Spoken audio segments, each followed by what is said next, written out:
자, 여러분 안녕하세요. 반갑습니다. 제 강의 시작하기 전에 여러분이 영상 보셨는데요. 그 영상을 보시고 어떤 느낌이 드셨는지, 그리고 사람들이 갈등이 생길 때에는 단계가 있는데 그 단계가 어떠한 계기를 통해서 만들어지는지, 그리고 갈등이 증폭되는 것은 무엇 때문인지, 그리고 갈등의 결과로 어떤 일들이 벌어졌는지 여러분들이 보셨죠. 사실 우리가 일상의 삶을 살면서 나와 아주 밀접하게 살아가는 나의 반경 속에서도 이런 일들이 계속 일어나고 있다라고 하는 거예요. 크게는 우리가 사람과 사람들 사이에서, 그리고 국가와 국가 사이에서 나타나는 어떤 분쟁, 전쟁 이런 것들을 이야기하지만 우리의 일상에서도 있음 법한 일들에 대한 이야기들을 우리가 생각해 볼 수 있는 그런 시간이 됐으면 좋겠다 생각하고요. 그리고 더 나아가서는 이러한 갈등의 결과를 막기 위해서 우리가 어떤 일들을 해나가야 할 것인가를 생각하는 그러한 시간이 되셨으면 좋겠습니다. 자, 그러면은 지난 시간에 이어서 이번 시간에 탈분단과 화해 그리고 평화에 대한 두 번째 시간을 열어가 보도록 하겠습니다. 자, 우선은 평화라고 하는 것이 여러분에게는 어떤 의미로 다가오는지 굉장히 궁금해요. 그래서 제가 여러분과 직접적으로 만난다라고 하면은 뭐 포스트잇도 전해드리고, 그리고 쓸 수 있는 펜도 드리고 해서 나에게 평화는 뭐뭐다 이렇게 쓰려고 했는데, 사실은 그렇게 만날 수가 없잖아요. 그렇지만 이 영상을 보시는 분들도 나에게 평화는 뭐뭐다 라고 한번 정의 내려보시면 좋을 것 같아요.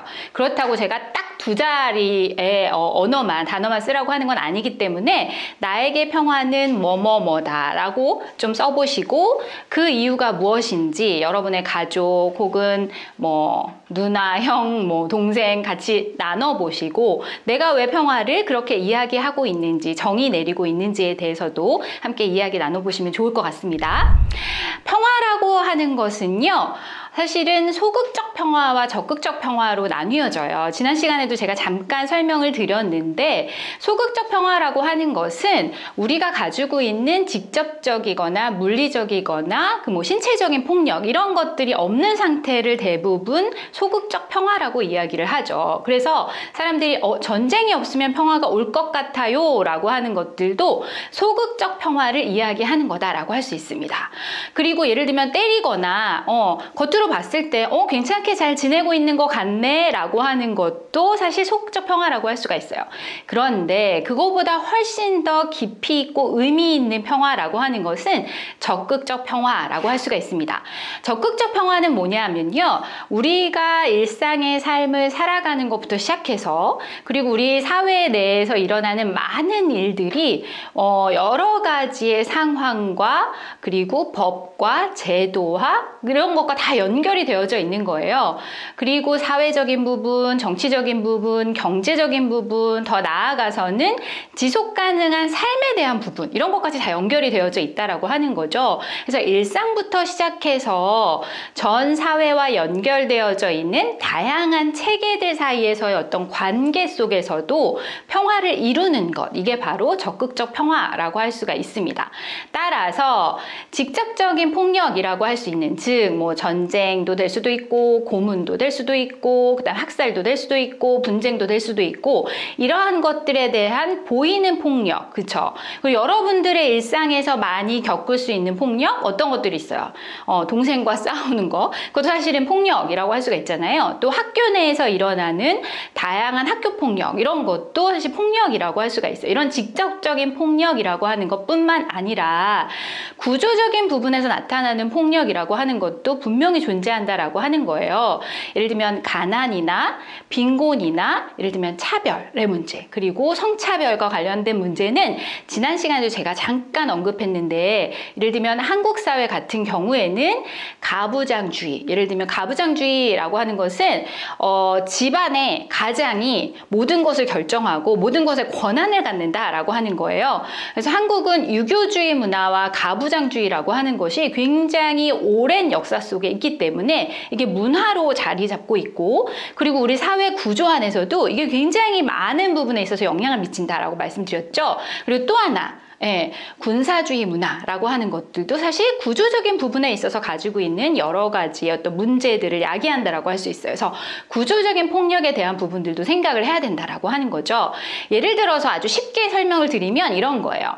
예를 들면 제가 굉장히 가난하게 살고 있어요. 그쵸? 빈곤한 삶을 살고 있어요. 그런데 사람들이 그걸 개인의 문제로 바라보면, 야, 너 부지런히 일해야지, 열심히 일해야지, 돈 잘 벌 수 있는 거 아니겠어? 이렇게 이야기를 하는 것은 그러한 가난의 문제가 개인의 문제라고 생각했을 때 사람들은 그렇게 평가를 하게 되어져 있는 거죠.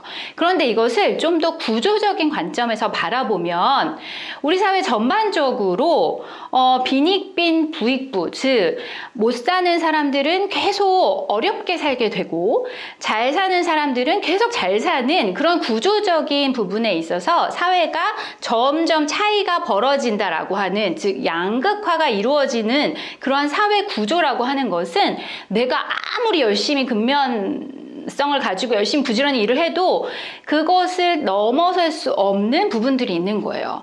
왜냐하면 기회가 별로 없을 수도 있고, 그다음에 학력의 격차 때문에 차별을 받을 수도 있고, 내가 직업을 선택하려고 할 때에도 내가 어느 학교를 나왔는지, 어느 지역 출신인지, 뭐 이런 것들 때문에 내가 그러한 벽에 부딪히게 된다라고 하면은 이거는 이제 구조적인 폭력에 시달리게 된다라고 하는 겁니다. 그래서 가난이라고 하는 것도 우리가 이걸 개인의 문제로 볼 거냐 아니면 구조적인 문제로 볼 거냐에 따라서 그 문제를 해결하는 방법이 굉장히 달라질 수 있다라고 하는 거예요. 그리고 또 문화적인 폭력도 있다라고 하는 거죠. 인종차별이나 성차별이나 그리고 종교 탄압이나 이런 것들도 다 마찬가지라고 하는 겁니다. 그래서 우리가 평화를 이룬다라고 하는 것은 내가 개인적인 일상의 삶에서부터 우리 사회 구조나 정책, 제도라고 하는 것까지 어떤 변화라고 하는 것, 그 안에서 물리적인 폭력, 직접적인 폭력, 구조적인 폭력, 문화적 폭력이 없는 상태라고 하는 것이 적극적 평화를 이루는 데 굉장히 중요하다라고 하는 거죠. 그래서 여러분이 평화를 이야기할 때는 좀 더 확장된 시각으로 평화를 바라보는 것이 굉장히 중요하다라고 할 수 있겠습니다. 그 다음에 평화와 관련해서 가장 중요하게 우리가 이야기할 수 있는 것이 갈등이라고 할 수가 있어요. 평화라고 하는 것은 사실은 그러한 부분에 있어서 정말 정의로운 삶의 상태를 우리가 유지하려고 하면은 갈등이라고 하는 것을 해결하는 정말 지혜로운 자세들, 그리고 지혜로운 해법들, 이런 것들을 만들어내야 하는 부분들이 있거든요.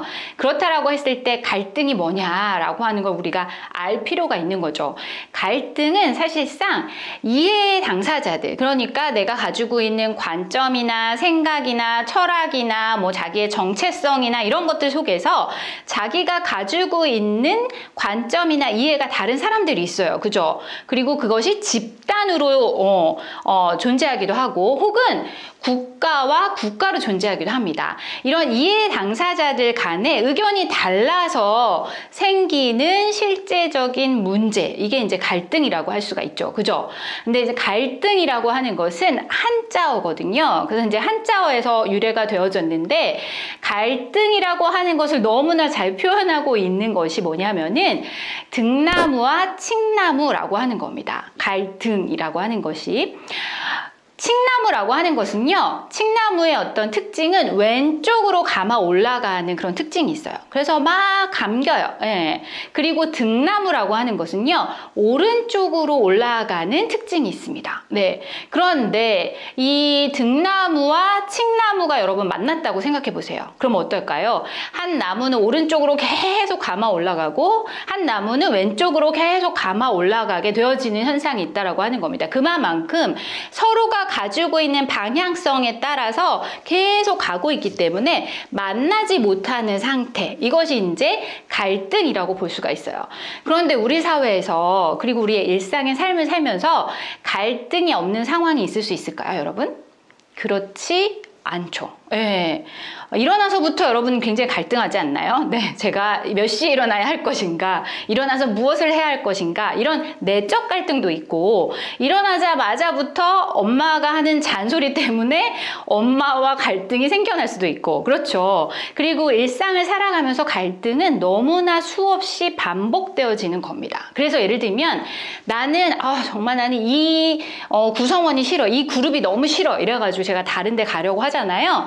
그러면 그곳에도 거의 비슷한 사람이 있어요. 예. 그래서 갈등이라고 하는 거는 그 자리에서, 있는 그 자리에서 잘 해결할 수 있는 방법들을 모색하고, 그리고 그 해결을 통해서 새로운 방법들을 만들어낼 수 있도록 하는 그러한 경험들이 축적되어지기 시작하면 갈등은 회피해야겠다 이렇게 생각하는 것이 아니라 지혜롭게 해결해야 하는 그러한 문제로 우리가 받아들일 수 있게 된다라고 하는 것을 여러분이 꼭 기억해 주시면 좋을 것 같습니다.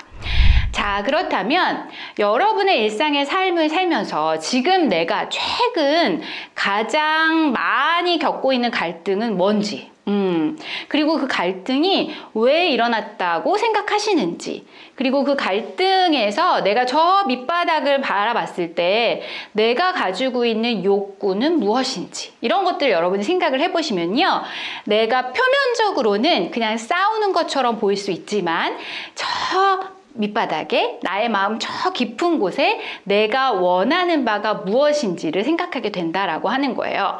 제가 한 사례를 이야기해 드리도록 할게요. 제가 이제 저와 밀접한 사례를 얘기해야지 여러분이 정말 깊이 있게 이해를 할 수 있으실 것 같은데, 이거는 이제 저희 아이들이 보면 안 되는 영상일 수도 있을 것 같은 생각이 들어요. 저희 아이들 사례를 드리려고 하니까. 저희 첫째는 굉장히 친화적이에요. 친밀감이 뛰어나서 사람들이랑 재밌게 이야기하고 놀고, 그리고 엄마 아빠랑도 이야기를 많이 하고 이런 거 굉장히 좋아하거든요. 그래서 그 아이의 생활 반경은 거의 거실이에요. 거실에서 이야기하고 놀고, 그리고 이제 잠을 잘 때만 자기 방에 가거든요. 근데 저희 둘째는 굉장히 다릅니다. 혼자 있는 걸 굉장히 좋아하고, 사색하는 걸 좋아하고, 그 다음에 이제 컴퓨터하고 아주 친밀한 관계를 유지하고 있어요. 그러니까 첫째는 둘째랑 이야기를 계속 하고 싶은 거예요. 그래서 둘째 방에 슬금슬금 갑니다. 슬금슬금 가서 말을 막 붙여요. 붙이면서 놀자고 얘기를 하는 것이, 요즘에 이제 이 아이들이 청소년이거든요. 청소년은 우리가 질풍노도의 시기라고 지난 시간에 얘기해 드렸잖아요. 그래서 뭔가 자아 중심성이 굉장히 많이 발현되어지는 시기이기 때문에 이 시기에는 이제 두 가지가 작동이 되어지거든요. 하나는 뭐냐면은 상상 속의 청중, 개인적 우화라고 하는 특징이 있습니다. 상상 속의 청중은 뭐냐면요, 여러분도 아마 다 느끼실 거예요. 이 청소년기가 되면은 모든 사람이 나만 바라보고 있다고 생각을 하는 거죠. 네, 내가 걸어갈 때도 나를 쳐다보는 것 같고, 네, 그죠? 그리고 뭔가 정갈하게 하지 않고 나간다라고 하는 것도 잘 용납이 안 되고, 네, 뭔가 그 연극이나 뮤지컬의 주인공으로 서 있는 스포트라이트를 막 받고 있는 그러한 자기의 모습이라고 굉장히 많이 생각을 해요. 그래서 엄마 아빠가 앞에 있는 슈퍼에서 뭐 좀 사가지고 올래? 이러면은 청소년기가 어떻게 되냐면요, 청소년기 학생들 같은 경우에는 그때부터 머리를 감기 시작합니다. 왜냐? 상상 속의 청중? 모든 사람들이 나를 바라보기 때문에 앞에 슈퍼도 그냥 나갈 수가 없는 거예요. 정갈한 모습으로, 네, 연예인인 양, 네, 하고 나가야지 되는 거죠. 그래서 참다 못한 부모님이 내가 사오겠다 이렇게 얘기할 수 있는 그러한 시기가 청소년기예요. 그리고 개인적 우화라고 하는 특징이 있어요. 그건 뭐냐면은 뭐라고 그럴까요? 나는 불멸의 존재라고 생각을 하는 거예요. 청소년기에. 네, 그리고 이 세상에서 겪는 모든 일 중에 내가 하는 거가 정말 세상에서 가장 가치로운 일이라고 생각하고 이것만큼 중요한 게 없다라고 생각하는 게 이제 개인적 우화라고 할 수가 있습니다. 그래서 이 시기에 이제 이성교제를 하잖아요. 그러면 청소년들이 어떻게 생각하냐면 로미오와 줄리엣 저리 가라다. 나의 사랑은 그 누구도 따라올 수 없다. 이렇게 생각하거든요. 그래서 부모님이 야 그거 뭐 다 그런 거 아니겠니? 라고 하면은 그때부터 뭐 화가 나는 거죠. 예. 그리고 이 시기에 이제 비행을 경험하는 친구들이 어떻게 하냐면요. 내가 시속 200km로 달려도 난 죽지 않아. 이렇게 생각합니다. 그래서 자기 불멸의 존재라고 생각을 해요. 그래서 막 오토바이를 타고 막 체인을 묶고 막 이렇게 막, 예, 뭐 하는 그런 행동을 하는 그런 시기이기 때문에 갈등을 겪을 수밖에 없어요. 그래가지고 막 동생 방에 가가지고 친한 척을 한다고 하는 것이 동생은 그것이 싸움을 거는 거라고 생각을 하는 거죠. 그래서 계속 갈등 상황에 놓여지게 된다라고 하는 거예요. 그래서 동생이 보기에는 형이 자기에게 자꾸 시비를 건다라고 생각을 하는데 저 깊숙한 곳에 있는 그 아이의 생각은 뭐냐면은 동생과 이야기를 나누고 싶다라고 하는 것이 있거든요. 그런데 사람들이 표면적으로 드러나는 갈등 외에 저 밑바닥에 있는 것들을 사람들이 잘 표현하지 않는 경우들이 있어요. 그래서 갈등을 해결하려고 하면요.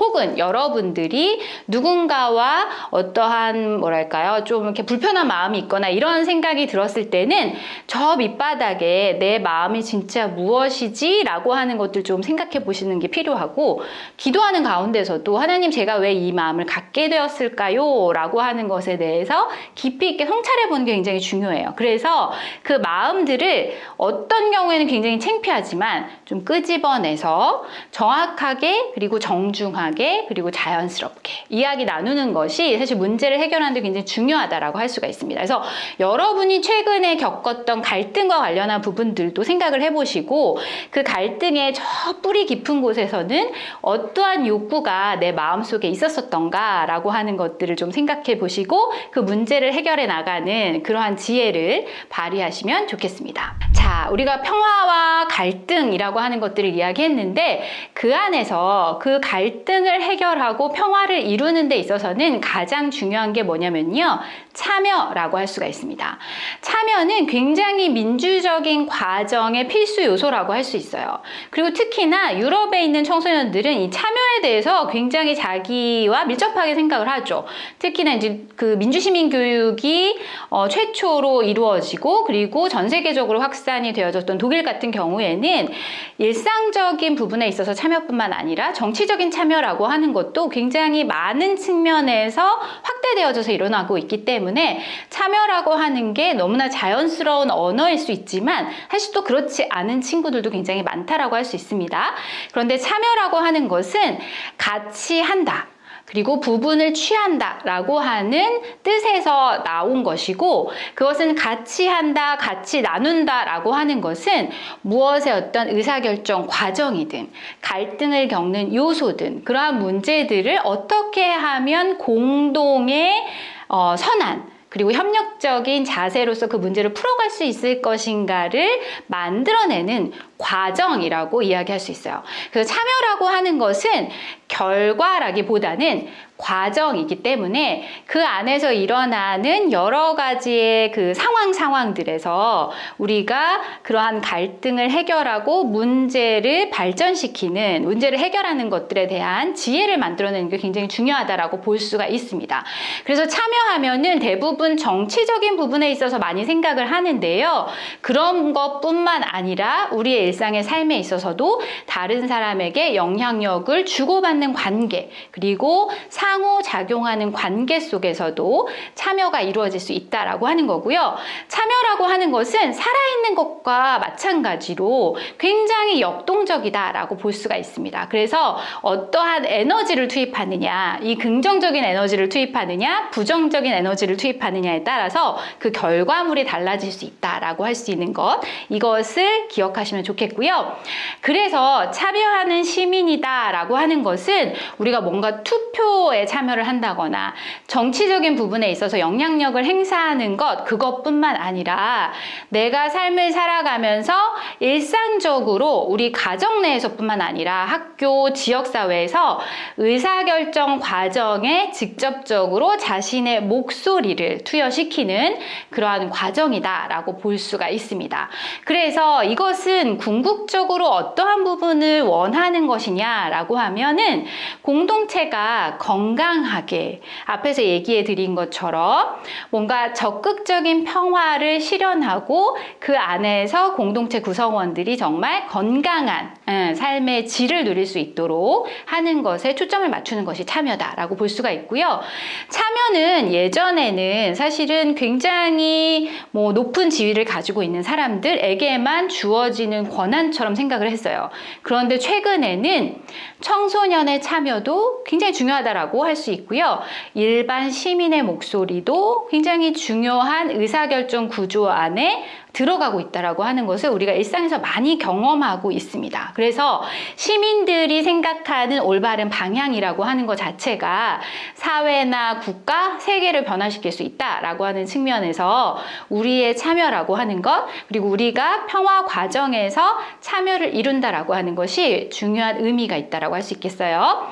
그러면 청소년 참여란 어떤 것이냐라고 하는 것을 보면요. 참여한다라고 하는 것의 의미는 굉장히 여러 가지의 층위가 있을 수 있을 것 같아요. 그죠?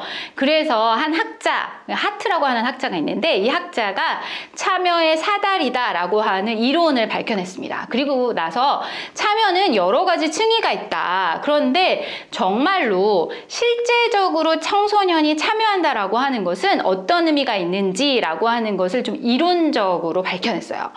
첫 번째 단계는 뭐냐면요. 조작의 단계라고 볼 수가 있어요. 이거는 이제 참여한다라고 보기엔 굉장히 어려운 단계라고 할 수가 있습니다. 즉, 성인들이 막 주도하는 활동에 내가 그냥 가서 앉아 있는 거예요. 내가 여기 왜 와 있는지 잘 모르면서 그냥 앉아 있는 거. 이게 이제 조작의 단계, 즉 성인에 의해서 조작된 참여라고 볼 수가 있는 거죠. 예를 들어서 여러분이 어떤 시위 과정에 가게 됐어요. 근데 제가 이 시위가 왜 하는 것인지, 그리고 예를 들면 이게 무엇을 위해서 하는 것인지 모르는데 그냥 친구가 오라고 그래서 그냥 갔어요. 이거는 정말 조작의 단계라고 볼 수가 있는 거죠. 그리고 장식적인 참여의 단계, 이게 이제 여성 참여나 청소년 참여에 굉장히 많이 나타나는 겁니다. 그러니까 예를 들면은 어떤 의사결정 과정에 어른들이 쫙 앉아 계세요. 게다가 머리가 희끗희끗한 어른분들이 쫙 앉아 있는 거죠. 그런데 우리는 청소년도 굉장히 중요하고 여성도 굉장히 중요해요. 이렇게 생각해가지고 중요한 몇 명의 사람을 그냥 부르는 거예요. 불러서 그냥 앉혀만 놓는 거예요. 그래 놓고 사진을 쫙 찍는 겁니다. 이분들을 가운데 딱 앉히고 우리는 청소년과 여성을 참여시켰어요 라고 하는 거죠. 이게 바로 장식적으로 동원하는 참여의 단계라고 볼 수가 있습니다. 세 번째의 참여는 형식적인 참여예요. 성인이 주도를 하면서도 청소년들에 대한 부분에 있어서 목소리를 듣긴 듣는데 굉장히 최소한으로 듣는 거예요. 그래서 제가 예를 들면 청소년인데 저는 이 이 부분에 있어서 이렇게 했으면 좋겠다라고 아이디어를 막 내려고 해도 좋아. 우리 근데 이거 다 해놨기 때문에 나중에 다음번에 의견 듣도록 하겠습니다. 이런 식으로 형식적으로 참여를 이끌어내는 단계. 그래서 최소한의 부분만 받아들이는 관계. 이런 것들이 이제 형식주의라고 볼 수가 있습니다. 그리고 이제 배정과 홍보, 그리고 뭐 상의와 통보 이런 단계들도 사실 명목적이고 형식적인 참여의 단계라고 볼 수가 있어요. 그런데 그 단계를 조금 더 지나가게 되면은 실질적인 참여 단계에 돌입하게 됩니다. 그래서 궁극적으로 우리가 원하는 참여라고 하는 것은 어떠한 참여를 이야기하느냐라고 했었을 때 사실은 청소년이라고 하는 주체들을 사회는 어떻게 바라보고 있냐면요. 청소년은 미래의 주인공이다 이렇게 얘기해요. 다음 세대이다 이렇게 이야기하거든요. 그러면 다음 세대라고 하는 거는 현 세대에서는 나의 목소리가 필요가 없다라고 하는 건가? 라고 하는 생각이 존재하고 있죠. 이제 이러한 시각이 많이 있는 것은 청소년이 성인으로 가는 과도기의 단계이기 때문이다라고 많은 사람들이 생각하기 때문이거든요. 그런데 사실은 청소년은 내일의 주인공이 아니에요. 지금 여기를 살아가고 있는 공동체의 구성원이다라고 볼 수가 있고요. 내일, 그러니까 다음을 기약하는 세대라기보다는 지금 현재의 우리와 함께 세상을 변화시키는 주체라고 볼 수가 있습니다. 그런 의미에서의 참여를 이야기할 때는 청소년과 성인이 공동의 의사결정 과정을 거쳐서 청소년이 주도할 수 있도록 키와 무게중심을 청소년에게 주는 거예요. 그래서 성인들이 봤었을 때는 약간 위태위태한 것 같아요.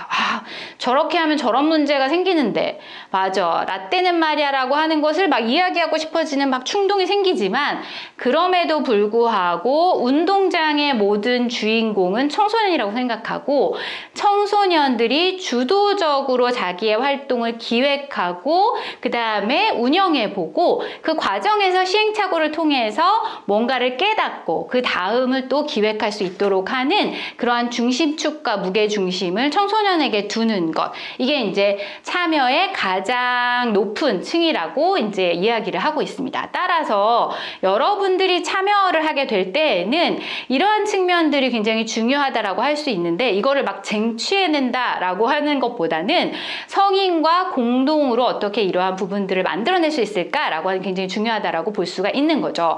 그렇다면 우리도 평화 과정에서 참여를 해야 할 수 있을 것이고 그리고 해야 한다라고 했었을 때 어떠한 형식으로 어떠한 방법으로 참여가 될 수 있을까라고 하는 것들을 좀 고민해 보는 것이 필요하다라고 할 수 있어요.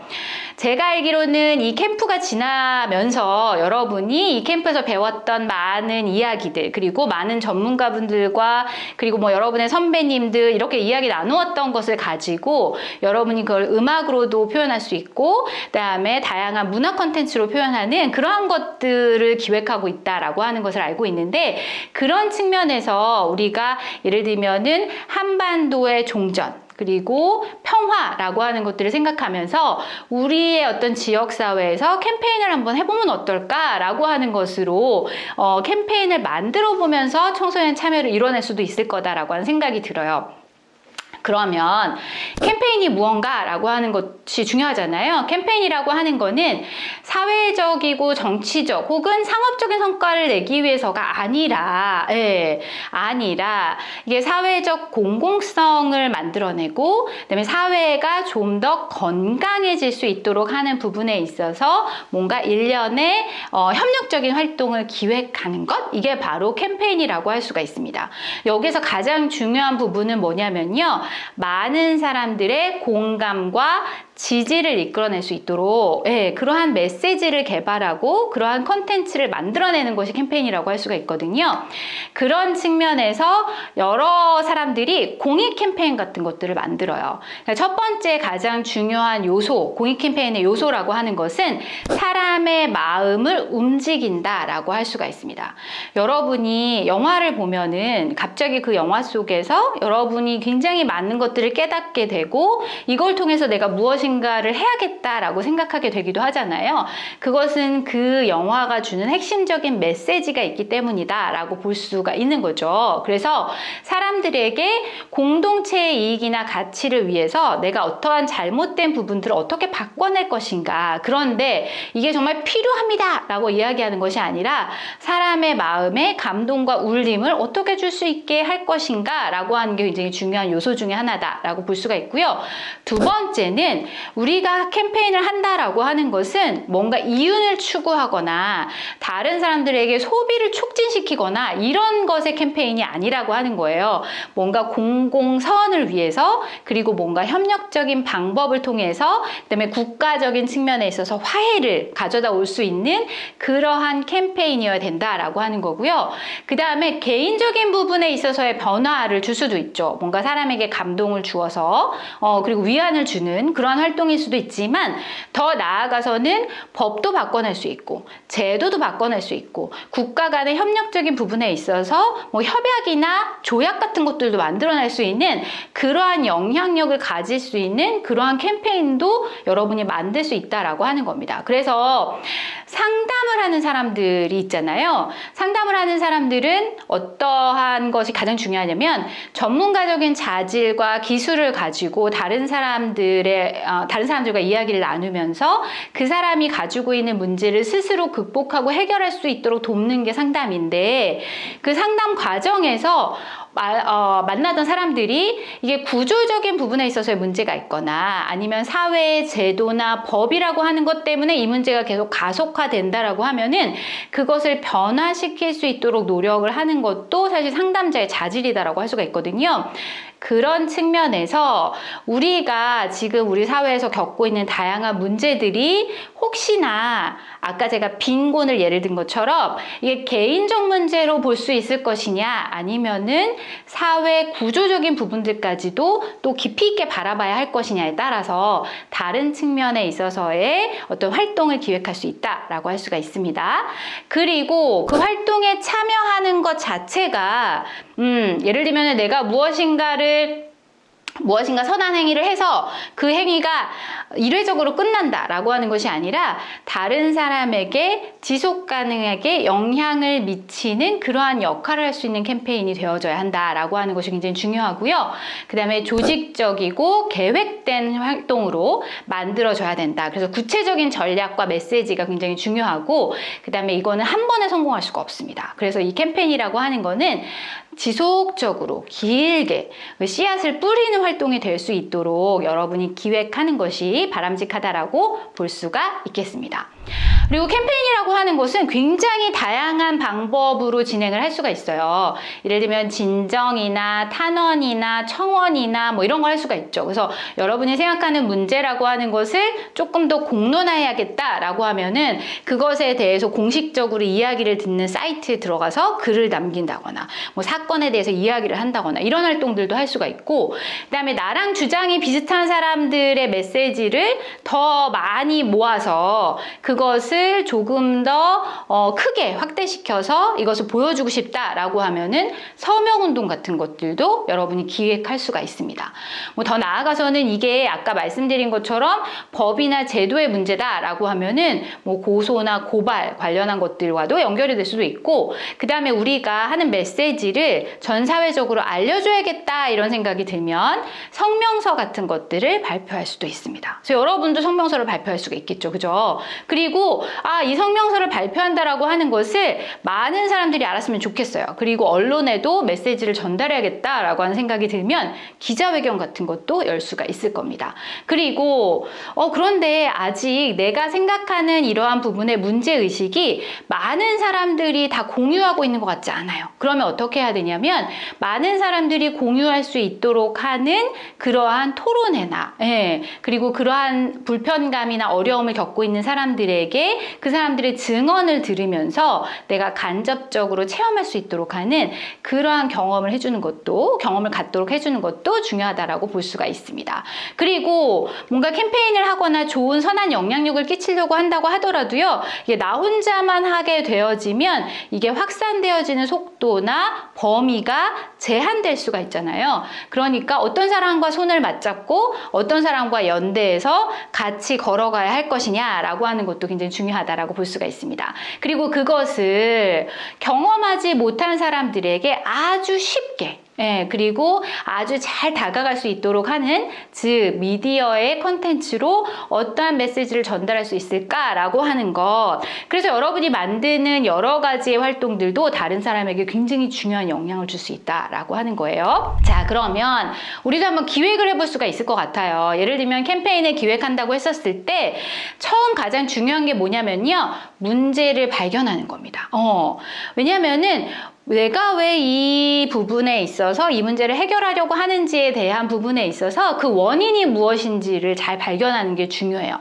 그리고 아까 우리가 갈등을 이야기한 것처럼 그 표면적으로 나타나는 싸움이나 문제, 아주 수면 아래에 있는 그 밑바닥에 있는 부분에 있어서의 원인이 무엇인지를 밝혀내는 게 굉장히 중요하다라고 볼 수가 있어요.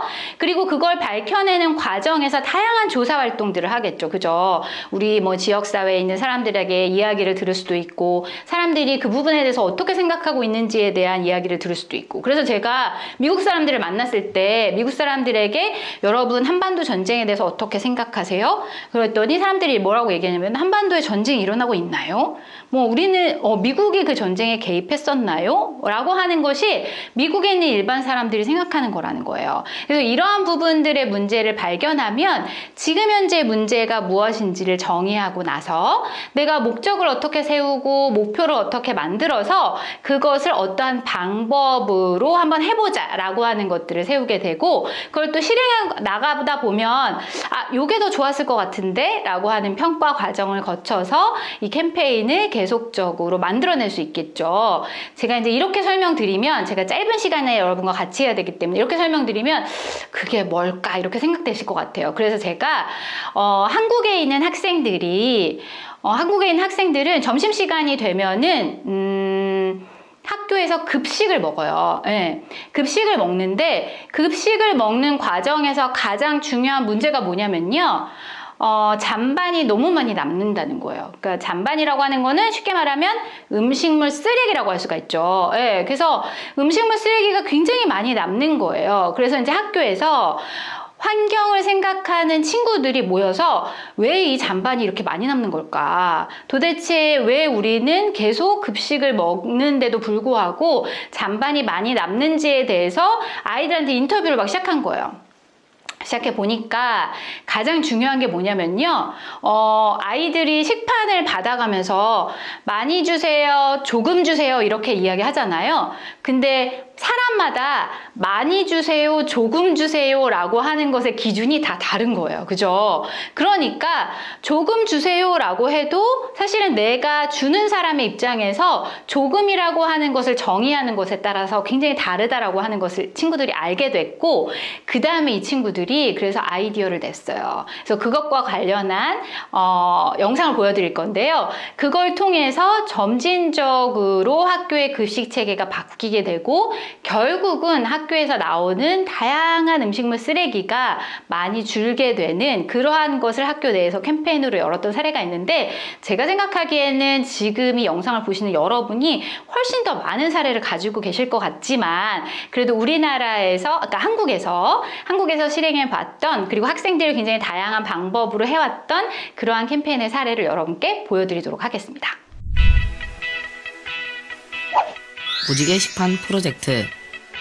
지석이, 민규 형, 창현이 형, 성균이 형, 준우 형, 그리고 나 팀의 막내 신정빈까지 지난해 우리는 무지개 식판과 함께 뜨거운 여름을 보냈습니다. 이분은 우리들을 한 팀으로 만든 이정훈 쌤. 그냥 허심탄회하게 즐겁게 놀 수 있는 친구들을 그냥 모았는 겁니다. 우선 무지개 식판이란 음식량을 표시하는 실선과 점선을 그려넣은 식판입니다. 이 식판을 사용하면 내가 먹고 싶은 양을 생각해서 급식을 담으니까 버리는 음식이 줄어들게 돼요.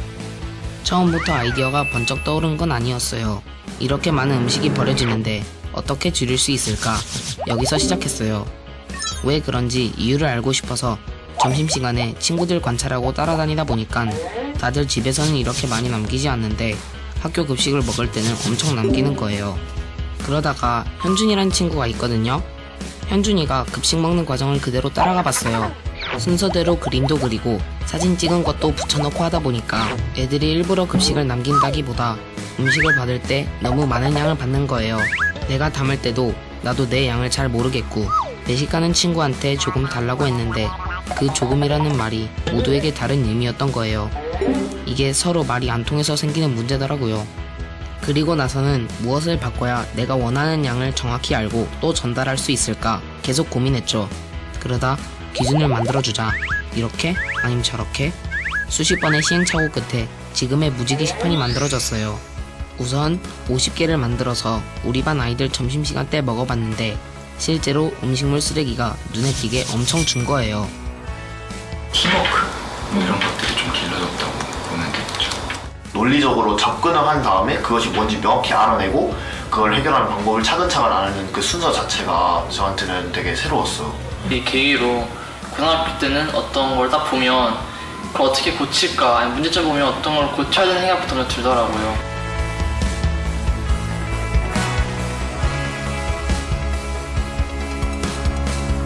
자랑스러워요. 그냥 시작한 프로젝트가 이렇게 전국적으로 확산되고 시간이 지날수록 더 잘 드러나는 것 같아요. 소소하지만 생활에 많이 파급되어가지고 많은 영향이 지속적으로 되었으면 하는 바람이죠. 이런 선 하나로 큰 변화를 불러일으킬 수 있다는 게 전 이 프로젝트의 가장 큰 메시지라고 생각해요. 형들은 고등학교에 진학했고 저는 중2가 되었어요. 우리가 자란 만큼 무지개 식판도 많은 분들의 관심 속에 계속 발전하면서 더 많이 만들어지고 더 넓게 퍼져나가고 있어요. 과정이요? 놀았어요. 부담을 갖지 말고 재밌게 하다 보면은 말로만 즐기는 게 아니라 정말 재밌게 순수한 마음을 가지고 그냥 가는 게 가장 중요하지 않는가. 우리가 살고 있는 이 세상에는 너무나 많은 일들이 일어나고 이것들을 모두 다 해결하기는 어렵겠죠. 하지만 무지개 식판과 함께 하면서 배우게 된 건 엄청 복잡하고 거대해서 엉켜있는 문제라도 진짜 문제의 시작을 알면 의외로 쉽게 해결할 수 있다는 거예요.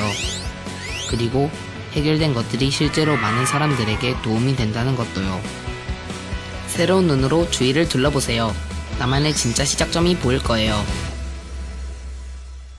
자, 그러면은 제가 여러분께 여러 가지의 어떤 사례와 관련한 부분들, 좀 아이들 좀 생각해낼 수 있는 그러한 부분들을 여러분께 좀 소개해드리는 게 좋을 것 같다는 생각이 들어요. 특히 여러분이 평화와 관련해서는 어떠한 일들이 한반도, 더 나아가서는 뭐 세계적으로 일어나고 있는가라고 하는 것들에 대한 아이디어나 사례들을 보시면 여러분도 내가 정말 독일에 있지만, 내가 스위스에 있지만, 내가 프랑스에 있지만 이 일들을 또 여기서도 할 수 있겠네 라고 하는 생각을 할 수 있을 것 같다는 생각이 들거든요. 그래서 주로는 제가 많이 참여하고 있는 그러한 캠페인들에 대한 사례들을 여러분께 보여드리고 아마 여러분도 하고 계시거나 했을 수 있는 일들이지만 한반도 평화를 위해서 한반도의 화해와 공존을 위해서 할 수 있는 일들이다 라고 하는 사례로 보시고 여러분들은 그것보다 더 좋은 사례를 만들어 주시면 좋을 것 같다 생각이 듭니다. 제가 우선은 그 평화와 관련한 활동을 하는 것 중에서 그 중에서도 저는 여성과 평화와 관련한 활동을 해요. 그래서 중요한 아젠다는 사실 한반도의 평화나 통일이라고 하는 것들을 이야기할 때 사람들이 항상 떠올리는 것은 양 정상이 손을 잡고 있거나 그 안에서 뭔가를 서명하거나 그래서 우리는 정말 지도자들에 의해서 만들어지는 평화를 많이 생각하거든요. 그런데 가장 중요한 건 사회 구성원들 모두가 평화로운 삶을 살아갈 수 있도록 하려면 우리 사회에서 이 평화 과정에서 소외된 사람이 누군가를 생각해 보는 것이 굉장히 중요하다고 볼 수 있어요. 그 중에서 제가 굉장히 많이 고민하고 있는 그 주제는 여성과 시민, 청소년을 포함한 여성과 시민입니다. 따라서 여성들이 어떻게 평화 과정에서 참여할 수 있는가와 관련한 활동들을 하고 있거든요. 즉 그것의 역사적 기원이다라고 할 수 있는 것은 1991년에 아시아 평화와 여성의 역할이라고 볼 수가 있어요. 이것은 사실은 한국에 있는 여성 평화 운동의 역사에서 굉장히 중요한데요. 그 이유는 뭐냐면은 한반도의 문제를 만들어가고 해결해가는 데 있어서 특히 평화와 관련해서 여성들이 굉장히 선도적으로 앞장섰다라고 하는 사례예요.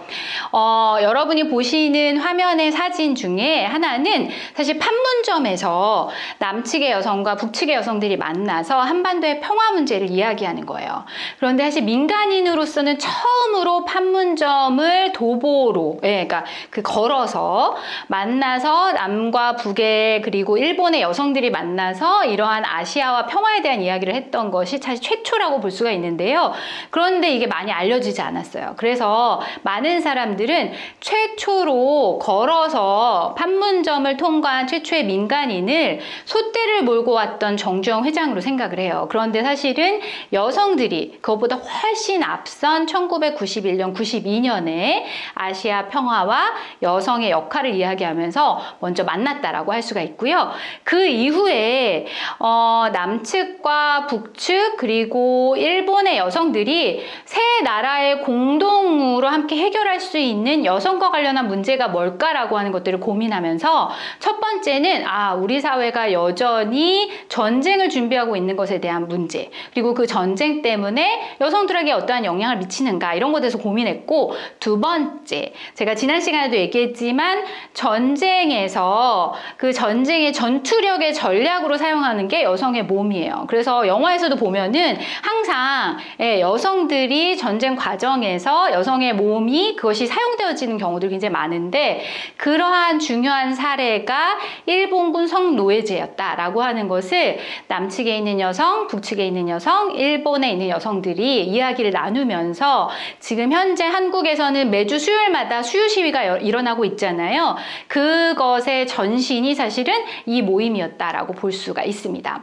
그리고 나서 한반도 안에서는 여성들이 평화 과정에서 다양한 활동들을 했었고, 이것이 전 세계 국제적인 활동으로 확대되어진 계기가 2015년이었어요. 2015년에 한 작은 여성이, 미국에 사는 작은 여성이 1991년의 스토리를 듣고 나서 굉장히 감동을 많이 받은 거예요. 그리고 나서 자기가 꿈을 꾸고 나서 전 세계 여성들이, 특히나 평화 활동을 하는 여성들이 베이징을 통해서 그리고 평양에서 임진각을 거쳐서 우리가 원하는 한반도의 평화를 외치면 어떨까라고 하는 아이디어를 낸 한 여성이 있었어요. 그리고 이 여성이 30여 명의 국제 여성들을 이끌고 베이징에서 평양으로 가는 원웨이 티켓만 끊고서는 베이징에서 평양으로 갑니다. 그리고 그 여성들과 함께 한반도의 평화, 그리고 이산가족의 만남, 그리고 더 이상 한반도의 전쟁을 준비하지 않았으면 좋겠다. 그래서 한반도의 전쟁 종식이라고 하는, 종전이라고 하는 것을 주장하면서 이 사람들이 행진을 하게 됩니다. 그때 만났던 사람들의 모습들이 있고, 그때 우리가 했었던 문화적인 부분에 있어서의 또 어프로치는 무엇이었냐면은, 사실 우리가 조각보를 만들었어요. 조각보라고 하는 것은 그 예전에 우리의 어떤 선조들이 천의 조각 자투리, 그 천이라고 할 수 있잖아요. 그것을 엮어서 새로운 조각보를 만드는, 그 안에서는 사실은 그거 하나만으로 봤었을 때는 별로 의미가 없지만 여러 가지 작은 것들이 모여서 조화로운 하나의 모습을 보여주는 이 조각보를 사람들이 함께 평화를 기원하면서 만들었는데, 결국에는 어떻게 만들었냐면 저기 외국에 있는 사람부터 시작해서 북측에 있는 여성들, 그리고 남쪽에 있는 여성들이 같이 그 조각보를 함께 만드는 그러한 활동들을 통해서 한반도의 평화를 얼마나 원하는지를 보여주는 그러한 행사들도 합니다. 그리고 이분들이 같이 걸어요. 걸으면서 한반도에서 전쟁 종식이라고 하는 것이 어떤 의미가 있는지, 그리고 비폭력적으로, 즉 폭력을 사용하지 않고도 평화를 만들어낼 수 있다라고 하는 것의 사례를 보여주고 싶다라고 하는 여성들의 목소리를 보여줍니다. 이때 이제 많은 여성들 중에서 노벨 평화상을 받은 여성들이 함께 있었어요. 그래서 이제 북아일랜드의 평화협정 과정에서 역할을 했었던 메리드 맥과이어나, 그리고 라이베리아에서 평화협정 체결을 할 때 굉장히 중요하게 여성들의 목소리를 그 평화 과정에 넣어주었던 리마보이, 이런 여성들이 함께 한반도의 평화를 외치면서 걷게 되는 그런 활동들을 하게 됩니다. 그 이후에 여성들의 활동들이 계속 이어져 오다가 그 다음에 제가 함께 하고 있는 코리아 피스 나우라고 하는 글로벌 캠페인을 하게 돼요. 그리고 그 글로벌 캠페인을 위해서 우리가 한국에 있는 여성들의 목소리도 듣고 북측에 있는 여성들의 목소리도 듣고, 그리고 전 세계의 여성들이 어떻게 해서 협력적으로 평화를 이루어낼 수 있을 것인가, 피스 빌더가 될 수 있을 것인가 라고 하는 것들을 논의하는 여러 군데의 라운드 테이블을 엽니다. 아까 제가 캠페인 중에 하나가 많은 사람들의 이야기를 듣는 토론회나 라운드 테이블, 그리고 뭐 증언을 듣는 그런 자리, 이런 것들도 필요하다라고 했잖아요. 그러한 활동들도 하게 되고요. 그 안에서 워크숍도 하게 되고 새로운 사람들도 만나게 됩니다. 여기에 이제 그 보여지시는 세 분의 여성이 제가 2018년에 만났던 북측의 여성들이에요. 근데 여러분들도 굉장히 많은 분들을 만나시죠. 그리고 여러분들이 예를 들면 외국 분들을 만날 때 사실 그런 질문도 굉장히 많이 듣잖아요. 저도 이제 국제회의 가면은 제가 한국에서 왔습니다 라고 이야기하면 사람들이 저한테 물어보죠. 너는 북에서 왔니? 남에서 왔니? 라고 물어보잖아요. 그럼 저는 이제 남에서 왔다 라고 이야기를 하게 되고, 그러면 사람들이 저한테 물어보는 질문이 그럼 넌 북에 가봤니? 이런 이야기를 하게 되죠. 그래서 한반도는 어떤 상황인지를 설명하게 되는데, 어쨌든 그때 북측의 여성, 젊은 여성들을 만났어요. 그래서 만났을 때는 사실은 굉장히 처음 만나는 거기 때문에 두렵고 떨리는 마음도 약간 있었는데, 일상을 이야기하다 보니까 너무 공통된 게 많은 거예요. 그리고 그 여성 중에 그 아주 젊은 여성이 있었는데 그 중에 아이를 기르고 있는 여성분이 계셨어요. 그런데 그때가 겨울이었거든요. 12월 달에 만났거든요. 그래서 이제 제가 화장실에서 그분을 만나가지고 뭔가 공통된 주제로 이야기를 나눠 하잖아요. 그래서 김장했냐고 물어봤었어요. 그랬더니 그분이 자기 김장했다. 시어머니랑 같이 김장을 했다. 그러니까 또 시어머니 하면은 또 공통된 주제들이 있잖아요. 한국의 시어머니와 북측의 시어머니. 예. 그리고 이제 아이들을 어떻게 기르는지, 이런 일상 이야기들을 하면서 굉장히 많은 교감을 했던 그러한 경험들이 있습니다. 그래서 사람과 사람 간의 만남이 굉장히 중요하고 그들의 목소리를 듣는 게 굉장히 중요하다고 할 수 있죠. 그래서 그런 활동들도 펼치게 되었고요. 그 다음에 이러한 활동들이 사실은 시민적인 차원에서 활동하는 것도 굉장히 중요하지만 한반도의 평화 관련한 것은 국제적인 정치적인 부분에 있어서 역학관계가 굉장히 많이 존재해요. 그리고 유엔에서 1718 위원회라고 하는 것은 사실 제재라고 하는 것들을 결정하는 위원회거든요. 그런 거를 의사결정하는 그런 국가들도 있죠. 그래서 12월에 또 이러한 부분들에 있어서의 어떤 외교관들을 모시고 여성평화 안보 관련한 라운드 테이블 같은 것들도 펼치게 돼요. 그리고 우리가 국회의원들한테 우리가 예를 들면은 정말 가장 중요한 부분에 있어서 북측과 미국과의 관계를 개선해야 되는데, 그러한 관계를 정상화하기 위해서는 사실 한국의 국회의원들도 굉장히 중요한 역할을 해야 된다라고 하는 것으로 간담회 같은 것들도 열게 되고요. 그다음에 이제 여기에 이제 계시는 분 중에 한 분이 그 조디 윌리엄스라고 하는 분이에요. 근데 이분은 사실은 대인지뢰라고 하는 거, 그러니까 지뢰가 사람들의 생명권을 정말로 치명적인 악영향을 미친다라고 하는 것으로 지뢰를 제거해야 된다라고 하는 운동을 전체적으로 벌이고, 그걸 통해서 국제사회의 어떤 협약도 만들어내는 그러한 여성이에요. 그래서 이 조디 윌리엄스랑 같이 9.19 군사합의가 이루어지고 난 다음에 한반도의 철책선이 없어지면서 그 안에서 유해를 발굴하는 작업이라든지, 그 다음에 지뢰를 제거하는 활동을 하는 그 현장을 방문할 수 있도록 하는 그러한 부분들도 우리가 준비를 얘기를 하게 되고, 그다음에 하노이 북미회담 개최지도 방문을 하면서 왜 여성들이 평화과정에 참여해야 하는지, 그리고 한반도의 평화라고 하는 것이 세계 평화와 어떤 관계가 있는지라고 하는 메시지를 전달하기 위한 그런 활동들도 하게 됩니다. 그래서 아까 저희가 캠페인 이야기할 때 기자회견이라고 하는 것들도 캠페인 중에 하나라고 말씀드렸잖아요. 공익적 캠페인. 그런 활동들도 하게 됩니다. 그리고 더 나아가서는 사실은 국가적인 차원에서 갈등이 존재하고 있잖아요. 우리가 아까 갈나무와 칡나무 이야기를 해드렸는데 그 갈등이 정말 첨예하게 존재하고 있는 것 자체가 북한과 미국과의 관계라고 볼 수가 있죠. 그래서 북측과 미국에서 하노이에서 북미회담이 열렸는데 결국은 결렬이 되어지는 그러한 아픔을 겪게 되고, 그러한 아픔 이후에 여전히 우리 사회에서 2018년도에 뭔가 평화의 무드가 생겼었다가 여전히 그러한 경색된 관계들이 지금까지 이어지고 있잖아요. 그래서 우리는 워싱턴에 있는 많은 그 조야에 있는 사람들에게 워싱턴의 어떤 한반도에 대한 정책을 변화시켜야겠다, 이러한 목적을 가지고 2019년 3월에 워싱턴 공공외교를 떠나게 됩니다.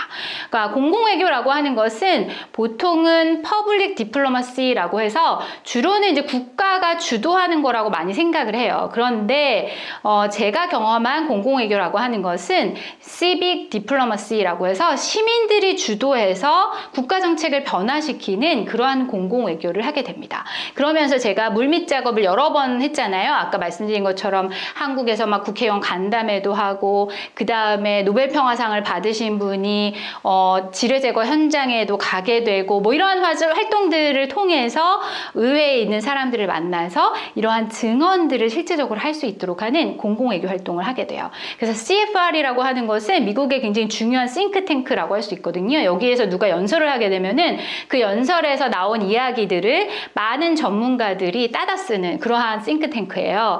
그래서 이제 거기에서도 연설을 하는 그런 활동을 하게 되고, 가장 중요한 것 중에 하나는 2019년에 HR 152라고 해서 로칸나 의원이라고 하는 하원 의원이 한반도의 공식적인 전쟁 종식과 평화협정을 체결해야 한다라고 하는 하원 의회 결의안을 만드는 작업을 합니다. 그리고 그 다음에 이 부분에 있어서 많은 의원들이 여기에 참여를 해야 되잖아요. 그러한 참여를 할 수 있도록 하는 메시지를 전달하는 활동을 그 공공외교를 했던 사람들이 같이 가게 돼요. 그래서 2019년부터 시작해서 사실 작년까지 52명의 52명의 의회 의원들이 그래 내가 같이 이거에 동의하겠어 라고 하는 인돌스먼트를 같이 하게 돼요. 서명을 같이 하게 되는데, 사실 이게 하원에서는 통과되지는 않았어요. 그렇지만 예전에는 한반도의 전쟁 종식이라고 하는 것이 하원에서 얘기조차 되지 않았는데 2019년에는 그런 이야기가 될 수 있도록 하는 부분, 그리고 더 나아가서는 52명이라고 하는, 물론 이제 전체 하원 수에 비하면 아주 뭐 많지 않다라고 볼 수가 있지만 사실 그런 사람들을 점점 확대시켜 나가는 역할을 했던 거라고 볼 수가 있고요. 그 중에서 한 분이 버니 샌더스 의원이라고 할 수 있습니다. 버니 샌더스라고 하는 의원은 유럽에 계신 여러분들도 아시겠지만 굉장히 진보적인 의원 중에 하나예요. 그런데 이제 저희가 방문했을 때만 해도 이분이 민주당에서 대통령을 출마하겠다라고 하는 선언을 하고 난 이후였어요. 그래서 이분도 굉장히 중요한 그 사회에서 중요한 영향력을 미치시는 분이기 때문에 이분과 약속을 정해서 우리가 이분과의 미팅을 만듭니다. 그리고 여기를 조금 제가 설명을 드리면 버니 샌더스 의원이 굉장히 인기가 많더라고요. 그래서 제가 그분을 만나러 막 그 의회에서 건물에서 막 걸어가는데 이분이 화장실을 가려고 막 나오고 있었어요. 그런데 사람들이 막 걸어가다가 막 하이파이브를 막 하고 막 소리를 지르고 막 사진을 찍고 막 하는 거예요. 그만큼 의회에서 인기가 많은 거죠. 그리고 이제 저희가 만나기로 했던 한 15분이라고 하는 시간 이후에는 정말 여러 사람들이 만나려고 기다리고 있었어요. 그런데 사실 15분이라고 하는 시간이 여러분에게 주어진다라고 했을 때 여러분은 어떤 메시지를 어떻게 전달할 수 있을까라고 하는 것도 굉장히 중요하다라고 할 수 있는데요. 이때 굉장히 중요한 전략을 막 짜게 됩니다. 제가 나중에 시간이 된다면 이 부분 부분에 대한 생생한 이야기들을 해드리고 싶고요. 그리고 그러한 이야기들, 메시지를 전달하는 과정에서 버니 샌더스 의원이 굉장히 많은 질문을 하게 됐어요. 한반도의 실제적인 문제에 대해서. 그래서 그 이야기들을 아주 깊이 있게 나누게 됐고, 결국은 버니 샌더스 의원이 트위터에 한반도에 평화협정이 체결돼야 한다라고 하는 영상 메시지를 올리게 됩니다. 4분이 넘는 영상 메시지였어요. 이것이 주는 영향력은 굉장히 크다라고 볼 수가 있겠죠. 이러한 활동들을 미국 의회에서 많이 했었고, 그 다음에 미국의 여성 의원 중에서 여성평화안보법이 제정되어지는 중요한 역할을 했었던 의원들, 그리고 이라크 파병을 미국이 결정하게 될 때 안 된다.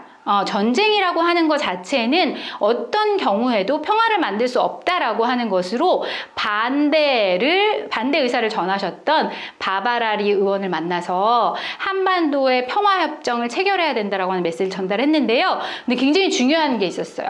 바바라리의 아버지가 한국 전쟁에 참전하신 거예요. 그런데 저희 의원 중에 한 분이 한국 전쟁에 참여하셨던 아버지가 있으셨어요. 그래서 두 분이 그 이야기를 나눌 수 있도록 하는, 그걸 통해서 서로 간의 어떠한 공감대를 형성할 수 있도록 하는 메시지를 전달하는 그런 활동도 진행을 했습니다. 그리고 뭐 한국 최초의 하원 의원이라고 할 수 있는 앤디 킴 의원, 많은 의원들을 만나게 됐고요. 그다음에 아래에 있는 분은 여성평화안보대사, 캐나다의 대사 활동을 하시는 분과 함께 여러 가지 워크숍을 하면서 우리가 어떤 전략들을 만들어낼 수 있을까라고 하는 것에 대한 아이디어를 모으는 그러한 활동들도 진행을 했습니다. 그리고 매년 3월이 되면은, 지금은 코로나 상황이어서 온라인으로 진행을 하지만 유엔에서 여성지휘위원회라고 하는 것을 열어요. 이것은 유엔에서 여성총회라고 볼 수가 있는데요. 유엔에서 하는 여성지휘위원회에서 한반도 평화 관련한 세션을 만들어서 사람들에게 우리가 전달하려고 하는 메시지를 전달하는 그러한 활동들도 했고, 그 다음에 그 캠페인을 우리가 직접적으로 전 세계적으로 하겠습니다. 글로벌 캠페인 하겠습니다. 라고 하는 기자 간담회라고 하는 것을, 아까 공익적 캠페인 중에서 기자회견이라고 하는 것이 있다라고 했잖아요. 그래서 기자 간담회를 유엔에서 진행을 합니다. 그리고 기자 간담회에서 발언할 사람들을 정해서 그 사람들이 각각이 가지고 있는 메시지를 전달함으로써 우리가 하려고 하는 궁극적인 캠페인이라고 하는 것은 한반도에 더 이상 전쟁을 준비하지 않고 전쟁을 준비하면서 소요하는 그 많은 국방비들을 사람들의 복지와 그리고 사람들의 삶의 질을 개선하는 데 써야 된다라고 하는 메시지, 더 나아가서는 평화협정이 체결되는 데 있어서 시민 누구도 소외되지 않아야 한다라고 하는 메시지 등등을 전달하면서 기자회견을 하게 됩니다. 그리고 캐나다에서도 이 이야기를 하는 것이 필요하다라고 하는 생각이 들었어요. 그래서 미국에서 그 활동을 해서 워싱턴으로부터 시작해서 유엔 여성지휘위원회는 유엔이 뉴욕에 있거든요. 그래서 뉴욕으로 가서 또 그 일을 하다가 기자회견이 끝나고 난 다음에 캐나다로 또 넘어갑니다. 캐나다로 넘어가서 캐나다에서 또 그 한반도의 평화와 관련해서 관심이 있는 의회 의원들을 만나서 캐나다 의회에서도 이런 활동을 할 수 있도록 했으면 좋겠다라고 하는 메시지를 전달을 하고요. 그 다음에 캐나다의 외교부 중에서도 북한을 담당하는 데스크들이 있어요. 그 담당하시는 분들을 특별하게 만나서 한반도의 정책과 그리고 한반도가 가지고 있는 상황들을 전달을 하고, 더 나아가서는 정상회담이 있고 난 다음에 합의한 사항들을 한국에서는 어떻게 지키고 있고 북측은 어떻게 지키고 있다. 그래서 한반도의 시민들은 평화를 원한다라고 하는 메시지를 전달하는 그런 활동들을 하게 됩니다. 그리고 의회에서도 생방송으로 메시지를 전달하는 그런 시간들이 있는 거예요. 그래서 생방송으로 우리가 그 메시지를 전달하는 그러한 부분들도 좀 준비해서 진행을 했던 적이 있고요.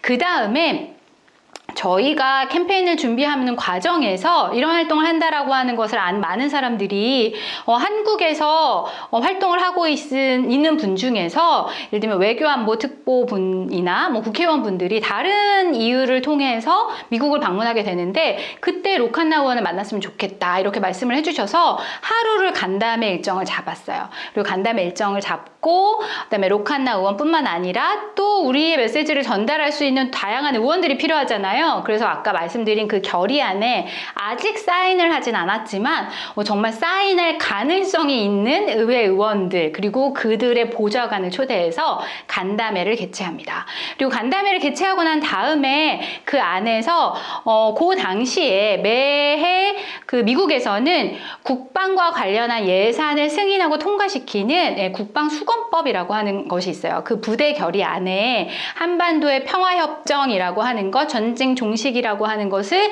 공식적으로 넣는 것에 대한 제안을 하면서 그 다음에 브래드 셔먼 의원이라고 하는 의원과 함께 간담회를 하게 됩니다. 그래서 결국은 로칸나 의원과 브래드 셔먼 의원이 하원에서 국방수건법 부대 결의안으로 공동 발의를 해서 그것이 하원에서는 바이파티션, 그러니까 민주당과 공화당 누구도 그 반대 의사 없이 모두가 다 그러니까 합의해서 통과하는 그러한 것들의 경험을 하게 되어지는 그러한 부분들을 만들게 돼요. 그런데 거기에 있어서 가장 중요한 역할을 했던 사람들은요, 사실 한국 사람들은 아니에요. 왜냐하면은 한국 사람들은 미국의 어떤 법안을 만들거나 결의안을 통과시키는데 어떤 역할을 하기 굉장히 어렵습니다. 그죠? 왜냐하면은 그것은 미국 안에서 일어나는 일이기 때문이에요. 그래서 이 일을 누가 했느냐? 미국에 살고 있는 유권자라고 할 수 있는, 우리로 이야기하면은 동포분들, 그러니까 디아스포라 분들, 그러니까 여러분들로 이야기하면 한글학교에 참여하고 있는 여러분들이 이런 활동을 한 거예요. 그래서 본인이 속해 있는 지역구의 의원들한테 전화를 다 한 겁니다. 그래서 룰스 커미티에서 통과되고 난 다음에 이틀밖에 시간이 없었었는데 본회에서 통과를 시키려고 할 때, 그때 이분들이, 이 옆에 계신 이 많은 분들이 자기의 지역구 의원들한테 전화를 드려가지고 국방수건법 부대결의안의 내용이 뭔지, 목적이 뭔지, 그리고 이거를 왜 통과시켜야 하는지, 이런 이야기들을 자신들의 의원들하고 이야기하는 시간들을 통해서 결국은 하원에서 만장일치로 통과시키는 그러한 부분들이 있는 거죠. 그래서 한반도의 평화라고 하는 것은 단지 한국에 사는 사람들의 문제가 아니라 750만의 디아스포라, 더 나아가서는 전 세계의 문제가 될 수 있다라고 하는 것에 가장 중요한 사례로 말씀드릴 수가 있겠습니다. 그리고 또 한국에서도 여러 가지 국제 컨퍼런스가 열려요. 이제 그러면 외국에 계신 분들을 초청을 해서 우리가 같이 그 이야기들을 나누는 시간들, 그리고 그 메시지를 훨씬 더 많은 사람들에게 전달하는 그러한 시간들을 갖기 위해서 노력을 하는데요. 특히나 이제 경기도는 접경 지역이라고 할 수가 있어요. 그래서 접경 지역이라고 하는 것은 군사 분계선이라고 하는 DMZ를 사이에 두고 있는 그러한 지역이라고 볼 수 있어요. 그래서 경기도가 특별히 한반도의 평화 문제를 굉장히 관심이 많이 갖고 있는데 경기도 DMZ 포럼에서 이런 이야기들을 하게 됩니다. 그리고 제가 2015년에 평양을 거쳐서 임진각을 거쳐서 서울로 함께 왔었던 여성들이 있었다고 했잖아요. 그래서 그때 그 여성 중에 한 분인 글로리아 스타이넘이 여기에서 주제 강연을 하게 됩니다. 네. 그리고 그때 또 함께 주제 강연을 했던 또 한 분의 여성, 판티킴푹 여사, 이분은 이제 베트남 전쟁이 있었을 때 베트남 전쟁에서 굉장히 많은 무기들이 사용이 되어졌었거든요. 그리고 인간의 몸을 태우는 그런 무기들도 사용이 되어졌었는데, 그때 여러분이 혹시 한 아이들이 막 이렇게 벌거벗은 채로 막 뛰어오는 그런 베트남 전쟁과 관련한 것을 떠올리면 그런 사진이 있어요. 그 사진의 주인공이에요. 근데 그 주인공인 그 여성이 그때의 경험을 통해서 정말 얼마나 많은 수술을 받고 난 다음에 열 몇 번의 수술을 거쳤대요. 정말 죽을 고비를 여러 번 넘기면서 평화가 정말 중요하다라고 하는 것을 알게 되고, 그 다음에 이제 그 이후에는 평화 활동을 많이 하고 계시는 그분의 이제 목소리를 통해서 한반도의 평화라고 하는 것이 얼마나 중요한가, 이런 이야기들을 나누는 시간도 함께 가졌습니다. 그리고 여성 세션들을 운영하고, 그 다음에 풀뿌리로부터, 즉 한국에 있는 그 경기도로부터 시작해서 전 세계 여성들을 모으는 이러한 포럼들도 하게 되고요. 그 다음에 우리가 여러 가지의 세션들을 운영해서 평화 과정에서 여성 참여가 왜 중요한 거야? 라고 하는 것들, 그리고 여러 가지 세션들에서 우리의 어떤 운동이라고 하는 것은 그냥 국제적인 것으로부터 시작되는 것이 아니야. 어디로부터 시작되냐면 내가 살고 있는 지역에서부터 시작되는 거야. 라고 하는 메시지를 전달하기 전달하기 위해서 지역에 있는 그리고 그런 활동을 하는 여성들의 목소리를 담아서부터 아시아에서 활동하는 사람들 그리고 아시아를 넘어서 전 세계에서 활동하는 사람들의 목소리들을 잘 연결하는 그러한 연대라고 하는 것이 필요하다라고 하는 메시지를 전달하는 그런 세션 같은 것들도 계속 운영하고 있습니다. 그래서 그러한 사진들이고요. 그 다음에 미국이 굉장히 중요한 역할을 해야 되잖아요. 그래서 미국 대사관 앞에서 우리의 목소리를 전달하는 기자회견을 열기도 하고요. 그 다음에 굉장히 중요한 것 중에 하나가 여러분들이 중요한 메시지를 전달하려고 할 때 그것과 연결되어서 활동하고 있는 중요한 사람들이 이야기하는 것들도 굉장히 중요한 메시지 중에 하나가 되어져요. 그래서 우리가 어떤 사람에게 설득을 할 때에는 누구에 의하면, 뭐 현재 조사에 의하면, 어떤 학자에 의하면, 뭐 이런 것들을 우리가 좀 차용해서 빌려다 쓸 때가 있잖아요. 그런데 그 당시에 그 북측과 관련해서 인권 특별 보고관이 있어요. 이 사람이 토마스 퀸타나라고 하는 분이거든요. 이분은 북한에 가보지는 못했어요. 그렇지만 북한 인권과 관련해서 유엔에서 리포팅을 해가지고 그 보고서를 제출하는 역할을 하시는 분이에요. 그런데 사실은 북한에서 굉장히 어려운 경험을 하는 것 중에 하나가 제재라고 하는 거예요. 제재라고 하는 것 때문에 사실은 제재는 정치적인 부분에 있어서 압박을 가하기 위한, 즉 국가의 어떤 정치적 부분에 있어서 압박을 가하기 위한 그러한 제도인데, 사실은 그 제재가 실행이 되어지면 가장 많은 고통을 받는 사람이 누구냐면은 사실은 일반 주민이라고 하는 거예요. 특히나 취약한 환경에 놓여져 있는 아동과 어린이 그리고 여성들 그리고 물론 남성들도 마찬가지겠죠. 그래서 일반 사람들이 겪게 되어지는 부분들, 이것에 대한 심각성이라고 하는 것은 사실 인권적 측면에서 다시 생각해 봐야 된다라고 하는 메시지를 던질 때 우리가 이거를 놓치지 않고, 그렇다면 대북 제재로 인한 북한 주민의 피해와 그리고 여성에게 미치는 영향에 대한 조사 보고서를 내야겠다라고 하는 생각을 가지고 이 보고서를 전문가들과 함께 씁니다. 그리고 그 보고서를 영어로 된 보고서이기 때문에 미국 사람들에게 그리고 유럽 사람들에게 알려주는 것들을 진행을 해요. 그래서 뭐 제네바에 살고 계신 분들은 아시겠지만 유엔에서는 유엔 인권 이사회를 제네바에서 열어요. 그렇죠. 그래서 유엔이 이제 본부가 있는 곳이 뉴욕이 있고 제네바가 있거든요. 제네바는 주로 인권과 관련한 역할들을 하는 그런 부분들을 많이 전개하는데, 유엔 인권 이사회에서 이것과 관련한 우리가 또 기자회견을 열기도 하고, 그다음에 거기에 대해서 다양한 사람들의 목소리를 듣기 위해서 그다음에 토론회도 진행하게 되고 이러한 일들을 하게 됩니다. 그리고 중요한 것은 여러분들도 사실 내가 가지고 있는 목소리, 우리 지역사회에서 변화를 가져와야 한다라고 하는 것들을 여러분도 인터뷰할 기회가 있잖아요. 그래서 미디어에서는 그런데 굉장히 짧게, 아주 짤막하지만 굉장히 영향력 있는 메시지를 전달을 해야 되잖아요. 그리고 어떨 때는 1분 스피치를 해야 될 때가 있고 어떨 때는 3분 스피치를 해야 될 때가 있는데, 그러한 부분에 있어서 어떻게 핵심적으로 내가 이야기하려고 하는 목소리를 정확하게 전달할 수 있을까라고 하는 미디어 트레이닝 같은 것들도 우리가 실시를 하게 됩니다. 그리고 최근에는 여성의 관점에서 한반도의 평화, 협정이라고 하는 것을 볼 필요가 있겠다. 그리고 그것을 전 세계에 좀 알려줄 필요가 있겠다라고 해서 평화로 가는 길, 그래서 Path to Peace라고 하는 리포트를 발간을 하게 됩니다. 그래서 저도 이 챕터 중에 한 챕터를 같이 썼는데요. 그것을 통해서 많은 미국 사람들 혹은 외국에서 영어로 된 문서를 보는 사람들에게 도움을 주기 위한 그러한 리포트를 발간하는 작업들도 하게 되고요.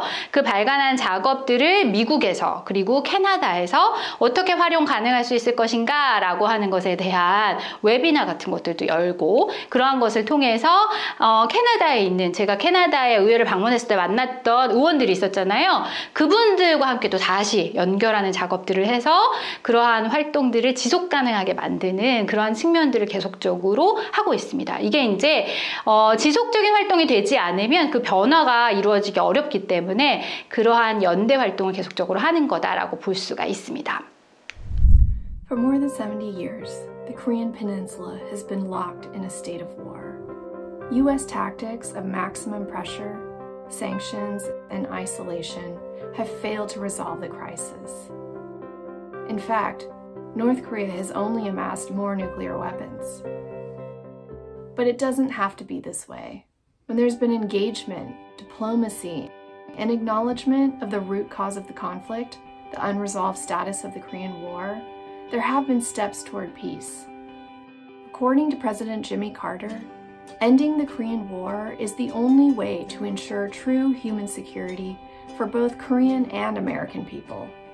To understand why a peace-first approach is the most effective strategy for resolving the security crisis on the Korean Peninsula, the global campaign Korea Peace Now released the Path to Peace report in February. The report also calls for the inclusion of women's groups and civil society in the peace process. That's because research shows that when women are involved in peace processes, an agreement is more likely to be reached and to last. Between 1991 and 2017, women's groups were involved in 71% of informal peace processes. Women's participation helps to legitimize the formal peace process among the public, and that's exactly what we're doing. Through the dedicated, effective work of Women Cross DMZ, the issue of a peace agreement between North Korea and the United States has moved from the back burner of policy debate to the front of mind. They've convincingly demonstrated that we cannot end North Korea's nuclear program without a comprehensive peace. We engage senior officials. We work with members of Congress on legislation calling for an end to the Korean War. We mobilize grassroots communities to take action. We amplify our message in the media. We raise awareness of the human costs of the unresolved war and center the experiences of women. We bring feminist peace builders together to discuss our vision of the peace process. The more we connect our work, the more we align our work towards a shared vision, and we do that strategically, then I think real impact and change can happen. We're cultivating the next generation of leaders. And we're redefining what makes us secure by democratizing U.S. foreign policy. Peace is the only way forward, and with women leading the way, we will end this war.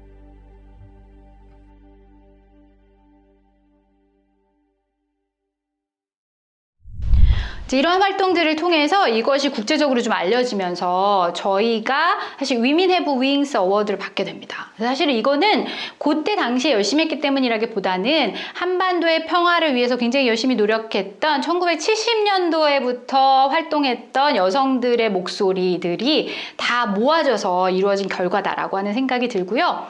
그 다음에 여전히 한반도 전쟁이 끝나지 않았다라고 하는 메시지를 정확하게 전달하기 위해서 그러한 컨퍼런스도 개최하게 되어지는 그러한 부분들도 기획하고 계속적으로 만들어 나가고 있습니다.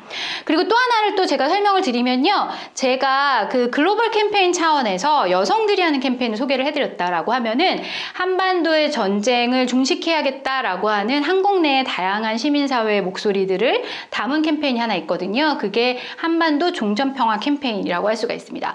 이거는 한 400여 개 되는 시민사회 단체 그리고 기독교를 포함한 7대 종단들이 다 같이 하는 그러한 캠페인이라고 할 수가 있고요. 이거는 아까 제가 캠페인에서 서명운동도 캠페인의 하나라고 말씀드렸잖아요. 그 서명운동을 중점적으로 진행하는 캠페인의 사례라고 볼 수가 있습니다. 그런데 거기에서 가장 중요한 메시지는 4가지예요. 제가 아까 어떠한 캠페인을 진행을 하게 될 때는 그 문제를 발견하고 난 다음에 우리가 핵심적으로 어떤 메시지를 전달할 것인가 이게 굉장히 중요하다고 말씀드렸잖아요. 그래서 한반도 전쟁 종식을 원하는 사람들의 메시지는 4가지라고 볼 수가 있습니다. 첫 번째는 전쟁을 준비하고 전쟁을 잠깐 쉬는 것 자체는 결국은 전쟁이 잠시 멈추어졌을 뿐이지 전쟁이 끝났다고 볼 수는 없다라고 하는 거예요. 그렇기 때문에 우리도 군사비를 위해서 그렇게 많은 무기들을 수입하고 또 그 다음에 많은 국방비를 지출하고 하고 있기 때문에 전쟁을 빨리 끝내자라고 하는 게 첫 번째 메시지고요. 두 번째는 핵이라고 하는 것 때문에 사실 우리가 굉장히 위협적인 것을 경험했던 그러한 경험들이 있잖아요. 그래서 히로시마에서 핵폭탄이 터졌던 그것으로 인해서 대를 거쳐서 지금도 어떤 영향을 주는지를 여러분들이 너무나 잘 알고 있기 때문에 핵무기도 핵 위협도 없는 한반도와 세계를 만드는 것이 필요하다. 따라서 우리가 우리가 북한의 비핵화라고 하는 것을 얘기하는데 북한만 비핵화하면 안 된다라고 하는 거예요. 한반도 더 나아가서는 전 세계가 핵이 없는 세상이 돼야 된다라고 하는 거. 그리고 세 번째는 제재라고 하는 것이 가지고 있는 영향력, 아까 제가 설명드렸잖아요. 그런데 제재와 압박이라고 하는 것을 통해서 갈등이 해결되지 않는다라고 하는 겁니다. 그래서 우리가 갈등을 해결하려면 서로 대화와 협력을 통해서 정말 필요한 게 무엇인지, 해결할 수 있는 키가 무엇인지를 만들어내야 하기 때문에 대화와 협력으로 갈등을 해결하자. 그리고 군비 경쟁을 하지 말고 시민의 안전과 지속 가능한 환경을 위해서 우리가 같이 투자하자라고 하는 메시지를 전달을 하고요. 근데 월요일마다 이렇게 많은 분들이 이렇게 캠페인을 피스 먼데이라고 해서 캠페인을 하기도 하고, 그 다음에 이제 웨비나 같은 것들도 하게 되기도 하고요. 그리고 우리 주위에는 많은 유명하신 분들이 있으시잖아요. 이제 여러분들의 각각의 국가에서도 이분은 정말 인플루언서다라고 생각하시는 분들이 있으신데, 그분들에게 한반도 종전과 평화에 대한 메시지를 담게 하는 거예요. 그래서 그분들이 직접적으로 많은 일반 시민들과 교감하면서 대화를 할 수 있도록 하는, 메시지를 전달할 수 있도록 하는 그러한 활동들도 벌이고 있고요. 그래서 여러분이 보시면 다니엘 린데만이라고 하는 방송인은 사실 독일 출신이시잖아요. 그래서 이제 이분의 메시지도 우리가 받게 되고, 그 다음에 제가 첫 번째 시간에 강철비에서 나온 대사를 여러분께 알려드렸는데, 그 강철비를 만든 양우석 감독님에게도 우리가 메시지를 받고, 그리고 뭐 가수분들, 뭐 래퍼분들, 이런 분들의 메시지들을 받게 되어지고, 그분들의 또 영상을 또 따는 그러한 활동들을 하게 되어지는 것들도 캠페인에서 우리의 어떤 공공성이라고 하는 것을 여러 사람과 만날 수 있는 교감의 범위를 많이 만들어내는 그런 활동이라고 볼 수가 있고요. 그 다음에 평화의 가게가 되어주세요 라고 하는 거죠. 그래서 여러분이 뭐 예를 들면 차를 마시러 어떠한 카페를 간다거나 무엇을 사기 위해서 어떤 곳을 갔을 때도 한반도의 전쟁이 아직도 종식되지 않았구나 라고 하는 것을 알 수 있도록, 그래서 시민과의 접촉면을 넓히기 위해서 평화의 가게를 지정해서 그곳에서도 QR코드를 통해서 서명운동을 할 수 있도록 하는 그런 활동들도 하고 있습니다. 그리고 이 사진은 사실은 이게 이걸 하고 난 다음에 알게 됐는데요. 이게 이제 문화재 관련해서 보호해야 되는 법률에 위촉된다라고 하는 것 때문에 굉장히 어렵게 진행을 한 건데, 광화문이에요, 여기가. 광화문은 많은 버스가 유턴을 하게 되어지는 그러한 경로이기도 하고, 많은 사람들이 지나다니는 곳이거든요. 여기에서 70년이라고 하는 건 70년이면 충분하다. 우리 한반도의 전쟁을 끝내야 된다라고 하는 것을 빛 메시지로 전달하는 그러한 활동들도 전개를 했습니다. 그래서 한반도의 전쟁을 끝내고 휴전이라고 하는 것은 의미가 없다. 전쟁을 종식해서 평화로 나아가자. 이런 메시지를 전달하는 캠페인을 전개했습니다. 그리고 그것을요, 한국에서만 할 수 없잖아요. 그래서 다양한 국가의 언어로 만드는 작업들도 했어요. 그래서 여러분이 한반도 종전 캠페인 사이트에 들어가시면 독일어로 돼 있거나 뭐 스페인어로 돼 있거나 러시아어나 프랑스어 버전들이 다 있어요. 그래서 여러분 주위에 있는 분들한테 한반도의 전쟁 종식을 알리고 싶으신 분들은 또 이 다국어 버전을 찾아가시면 됩니다. 그리고 최근에 하고 있는 캠페인 중에 하나는 뭐냐면요, 우리가 한반도의 전쟁이라고 하는 것이 잠깐 쉬고 있는 거다. 그런데 마침표를 찍어야지 되는 것 같다라고 하는 메시지를 전달을 하면서 이제 한반도의 전쟁을 우리가 함께 끝내자, 즉 시민들이 함께 끝내보자라고 하는 건데요. 제가 첫 시간에 한국에서 벌어진 전쟁이 잠깐 쉬게 된 것, 그것은 정전협정이었기 때문이다 라고 이야기했잖아요. 정전협정이 체결된 날짜가 1953년 7월 27일이에요. 1953년을 쭉 넘어가면 벌써 몇 년 전이에요? 68년 전입니다. 제가 설명드린 것처럼 3개월 안에 우리가 평화협정을 체결하는 그러한 회담을 같이 열기로 했는데 그 시간이 68년이나 됐어요. 네. 그래서 이제는 한반도의 전쟁을 끝내야겠다라고 하는 메시지를 가지고, 이것을 가지고 여러분도 함께 많은 사람들과 메시지를 전달할 수 있게 되지 않을까라고 하는 생각이 듭니다.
두 번의 시간을 통해서 제가 여러분과 평화라고 하는 것이 무엇인가, 그런데 통일을 우리가 이야기하기 전에 갈등을 해결하고 서로 화해해서 서로 협력하는 모습을 통해서 한반도의 평화를 어떻게 이루어낼 수 있을 것인가, 그리고 그것이 시민들의 목소리로 그리고 청소년들의 목소리로 어떻게 가능하게 만들어 나갈 수 있을 것인가에 대한 부분들을 우리가 같이 이야기 나눠봤어요.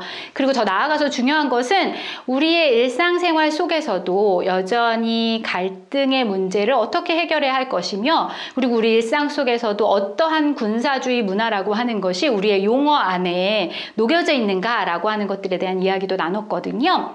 평화라고 하는 것을 이루는 과정 안에서는 사실 그 과정에 참여하는 사람이 많으면 많을수록 평화를 이루어 나가는 힘이 훨씬 더 커진다라고 볼 수가 있을 것 같습니다. 제가 함께 이 운동을 하고 있는 글로리아 스타이넘이라고 하는 그 여성은 이런 이야기를 했어요. 평화라고 하는 것은 나무가 자라는 것과 비슷하다, 이런 이야기를 했거든요. 나무는 사실 아래로부터 위로 자란다 라고 하는 거예요.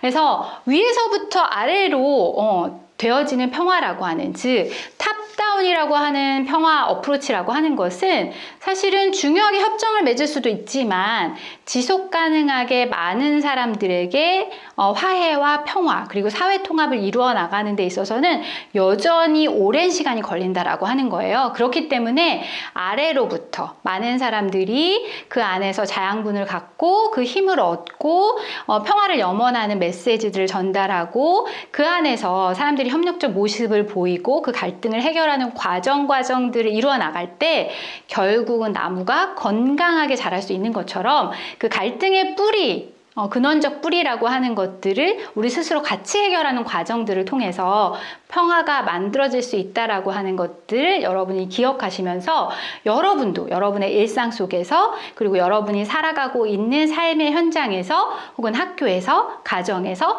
어떻게 평화를 이루어 나가는 그러한 피스 빌더가 될 수 있을 것인가에 대한 부분들을 실천적으로 만들어 나가는 여러분이 되셨으면 좋겠고요. 그리고 그러한 여러분의 너무나 창발적인 아이디어 아이디어를 가지고 그것을 다양한 문화 콘텐츠로도 만들어내고 여러분의 메시지로 전달하는 그러한 역할들을 해주시면 정말 좋을 것 같다라고 생각이 듭니다. 그리고 앞으로도 그 길 위에서 함께 만날 수 있을 거다라고 하는 생각이 들고요. 코로나 상황 때문에 제가 여러분에게 화면으로만 인사를 드리지만 향후에는 꼭 만나서 두 손을 맞잡으면서 우리가 여러 가지 워크숍도 해보고 여러 가지 역동적인 활동들을 통해서 평화를 이루어 나가는 그날이 올 수 있도록 저도 함께 기도하도록 하겠습니다. 여러분 두 번의 시간 동안 경청해 주시고 열심히 참여해 주시고 함께 해주셔서 감사하고요.